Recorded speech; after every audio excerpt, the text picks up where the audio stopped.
Jean-Benoit, I love sparkling wine from Nova Scotia, but so many people have no idea that you actually make wine in Nova Scotia. Can you tell us what makes Nova Scotia unique in terms of climate? Well, Nova Scotia is most certainly a very unique province for grape growing, and there is an entity in the natural world that is absolutely unique. It's the Bay of Fundy.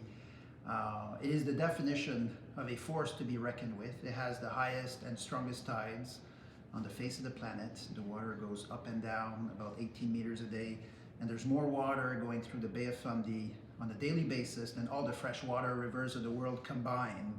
And so when you have such a powerful and unique entity, there is the potential for a very linear proposition, which is that there is the possibility of an ecosystem and a growing environment immediately surrounding a force like the Bay of Fundy to be equally as unique and unmistakable as the phenomenon itself. And indeed, it is what is taking place.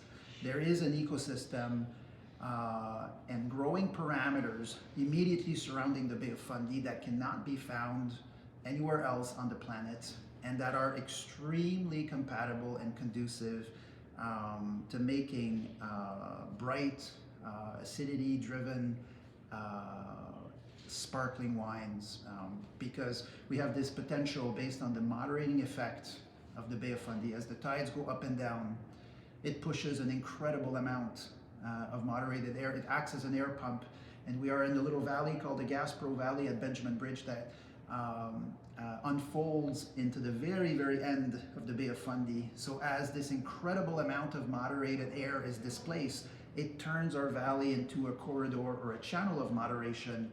And the growing dynamics are absolutely unique, and we have this ability to preserve freshness unspoiled throughout the growing season and extend the growing season for harvest dates that are late into the fall. We know by looking at the Champagne model, perhaps as a golden standard for sparkling wines, that if you want complexity, then the heat units have to be relatively moderate so that you are not forced to pick too early in the growing season, and instead the metabolization of the sugars can happen over a longer period of time, and the harvest dates can be proportionally later.